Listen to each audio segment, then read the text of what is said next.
Hello everyone, स्वागत है आपका अपने मैथ स्टडी चैनल में।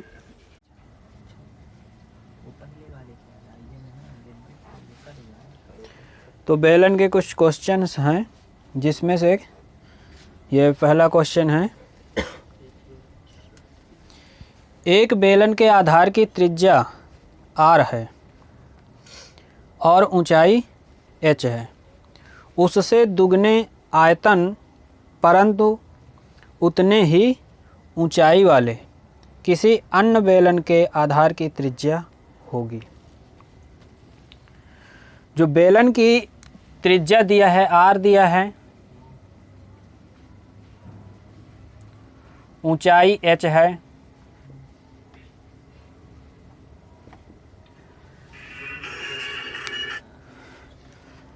अब एक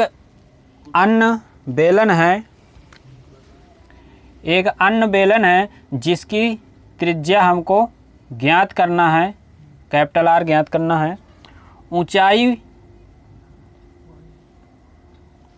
h ही है, लेकिन आयतन 2 गुना है। यदि इसका आयतन v है तो वो जो नया बेलन है उसका आयतन 2v है। तो इस कंडीशन में इसका r निकालना है। तो इसके आयतन में यदि 2 से गुणा कर दें तो इसका आयतन के बराबर हो जाएगा। आयतन का सूत्र होता है तुम्हारा पाई r स्क्वायर h। और यदि इस बेलन के लिए इसका आयतन पाई r स्क्वायर h ये होगा आयतन। लेकिन इसमें रिलेशन दिया है कि इसके आयतन से इसका आयतन 2 गुना है। जब 2 गुना है तो यदि हम इसमें 2 से गुणा कर दें तो इसका आयतन और इसका आयतन बराबर हो जाएगा। बराबर कर लिया।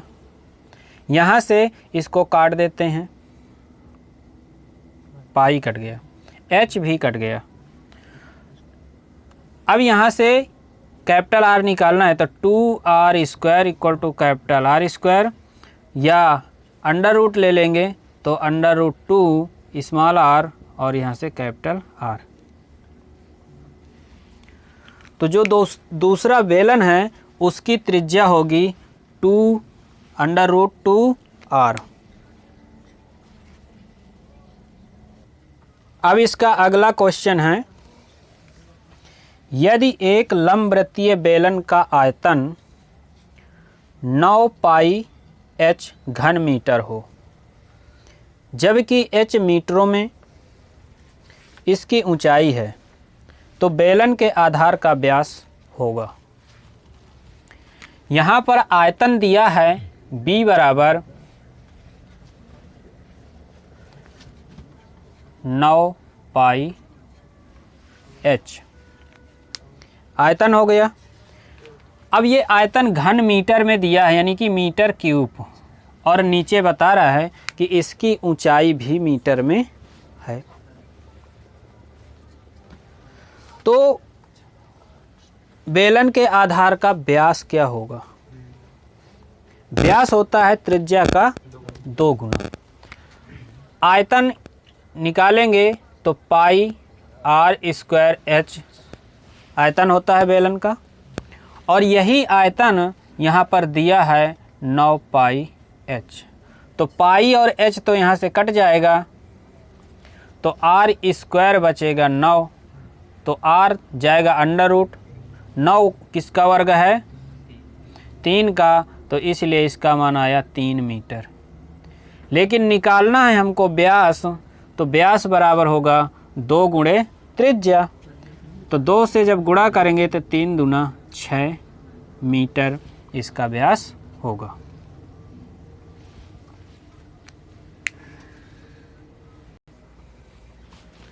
अब नेक्स्ट क्वेश्चन है, एक ठोस बेलन का कुल पृष्ठ क्षेत्रफल 462 वर्ग सेंटीमीटर है।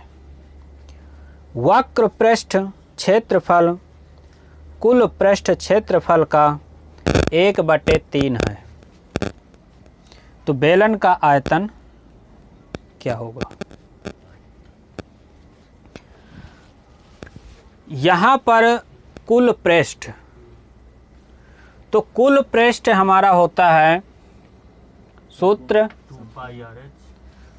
2πr/h plus 2πr²। इसको हम अलग अलग दिखा सकते हैं कि ये है वक्र पृष्ठ और ये है दोनों आधारों के क्षेत्रफल। अब यहाँ से देखो कि उसने दिया है कि वक्र पृष्ठ कुल पृष्ठ का 1/3 है। तो यदि यहाँ से रेशियो में देखें तो 1/3 ये है वक्र पृष्ठ, वक्र पृष्ठ, और ये है हमारा कुल पृष्ठ, ये हो गया। अब यहाँ से देखते हैं कि ये जो वक्र पृष्ठ है ये यही तो लिखा है यहाँ 1 भाग के बराबर, और यदि संपूर्ण को जोड़ दिया जाए तो ये हो जाता है 3 भाग। तो यदि 3 में 1 को घटा दें तो 2 भाग बचा, तो वो जो 2 भाग है वो क्या होगा? वो 2πr² होगा, 2 रेशियो होगा। ये हो गया तुम्हारा रेशियो का। लेकिन इसमें क्या दिया है? कुल पृष्ठ क्षेत्रफल। तो कुल पृष्ठ क्षेत्रफल 462, यानी कि हमारा 3 रेशियो दिया है 462। इसको यदि यहाँ से एक रेशियो की वैल्यू निकालना चाहें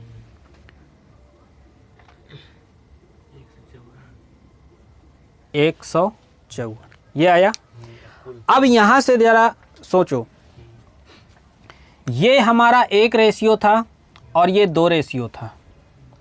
यदि ये 2 रेशियो है तो इसको यदि हम 2 भागों में तोड़ें तो πr² और πr² लिख सकते हैं, बराबर भागों में तोड़ दिया तो 1 भाग ये है, 1 भाग ये है और 1 भाग, तीनों भाग हो गए। अब यहाँ पर हमारा 1 रेशियो मिला, 1 रेशियो जब मिला तो यही हमारा 1 रेशियो πr² के बराबर होगा, यही 1 रेशियो हमारा 2πrh के बराबर होगा। हाँ होगा। तो यहाँ पर ये है तुम्हारा πr² बराबर 154, और जब πr² बराबर 154 तो r बराबर 7 होता है।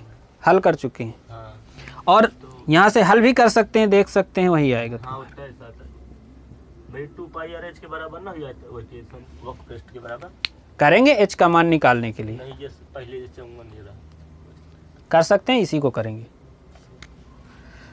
तो इसको सॉल्व करो यहाँ से, तो 11 से काट दिया तो 2 बार गया, 14 बार में कट गया, और 11 कम 11 4, तो यहाँ से r² का मान आ जाएगा तुम्हारा, यहाँ से 7 आ गया, तो r² बराबर 7 × 7, तो r का मान हमारा मिल जाएगा 7। यहाँ से हम r निकाल सकते हैं। अब जब r मिल गया तो हमें यदि हमें h निकालना है तो h भी हम निकाल सकते हैं यहाँ से कि 2πrh, ये भी तो 154 ही होगा, 154, और 22/7 से इसको डायरेक्टली भाई काट सकते हैं। तो यहाँ से r का मान है, चलो रख के देख लो, r का मान 7 है, 154।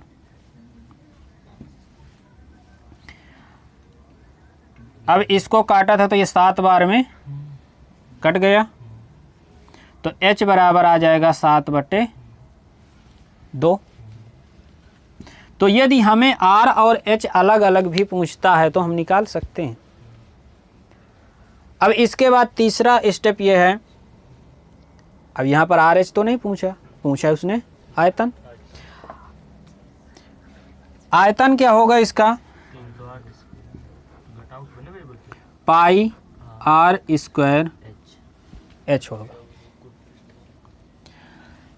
अब यहाँ से पाई R स्क्वायर पता है 154 है, तो पाई R स्क्वायर की जगह में 154 और H की जगह में 7/2, तो ये हो जाएगा 154 7/2। 2 से इसको काटेंगे, तो 670 गुणा कर दो,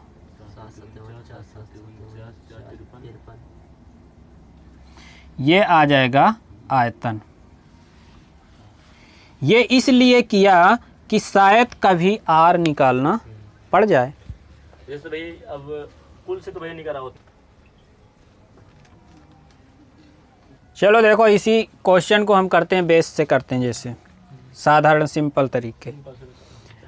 यहाँ पर दिया है वक्र पृष्ठ, तो वक्र पृष्ठ होता है 2 पाई RH बटा, दिया है संपूर्ण पृष्ठ, तो संपूर्ण पृष्ठ हो जाएगा 2 पाई RH प्लस R बराबर 1/3। अब यहाँ से इसको कैंसिल आउट कर दो, तो यहाँ से मिलेगा 3H equal to H plus R, और यहाँ आ जाएगा 2H इक्वल टू R। यहाँ से ये हमारा मिल गया। इस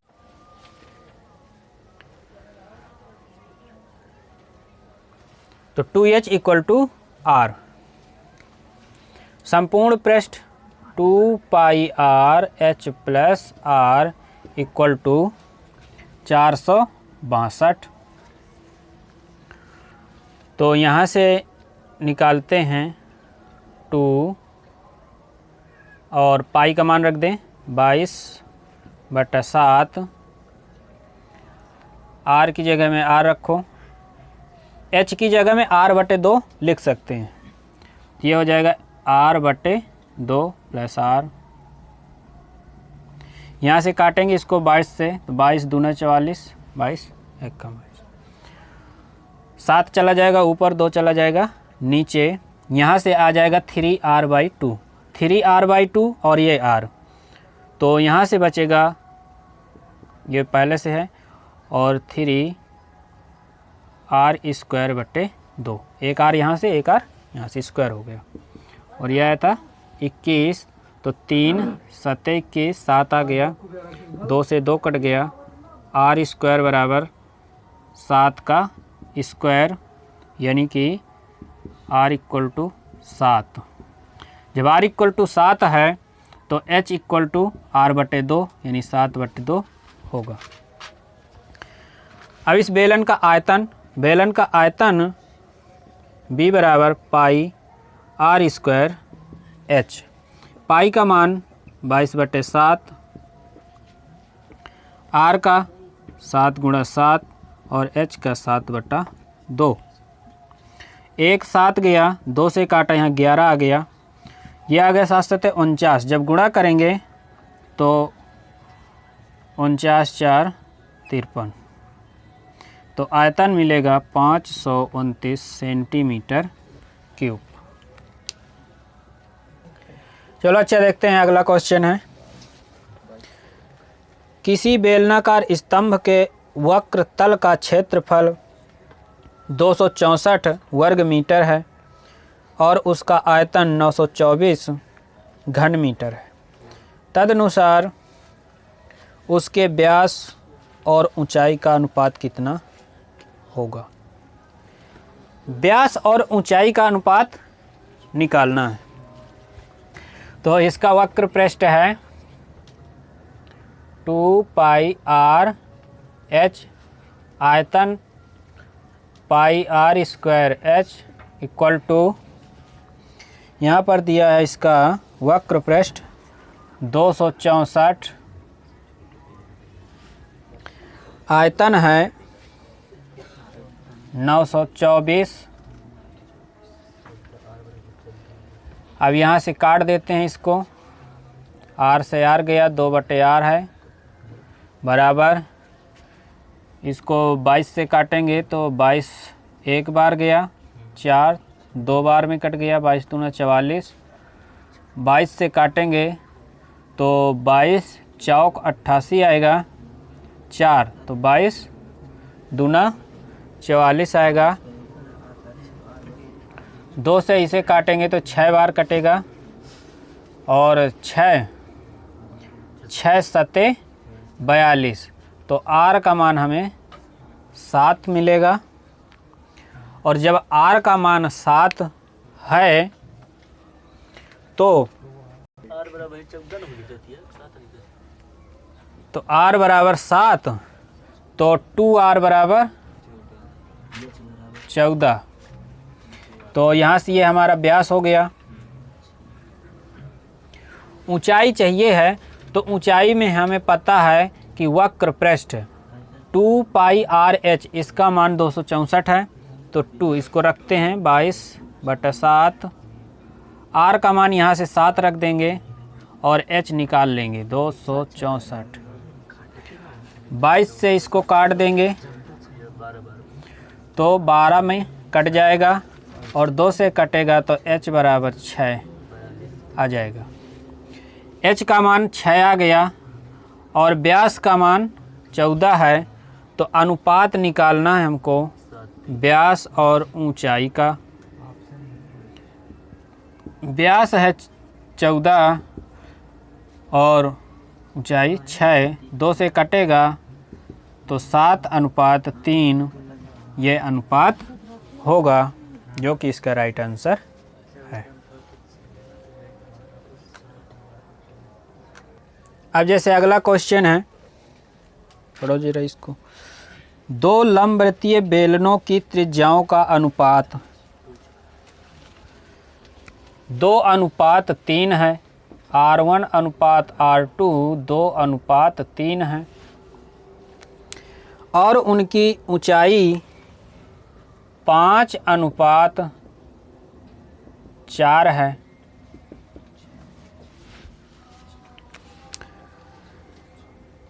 तो उनके वक्र पृष्ठ के क्षेत्रफल का अनुपात क्या होगा। जब भी कोई वैल्यू हमारी अनुपात में पूछती है तो कांस्टेंट वैल्यू नहीं रखते हैं।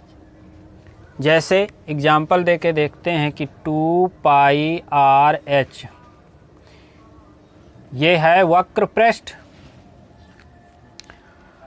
और वक्र पृष्ठ में 2 पाई तो कांस्टेंट है, तो R1 H1 यहाँ भी होगा और 2 पाई R2 H2 यहाँ होगा, क्योंकि हमें अनुपात निकालना है S1 और S2 में। तो कांस्टेंट तो ऑलरेडी कैंसिल हो जा रहा है कि ये 2 पाई ये 2 पाई है। हमारा बचेगा कौन, R1/R2 गुणे H1/H2।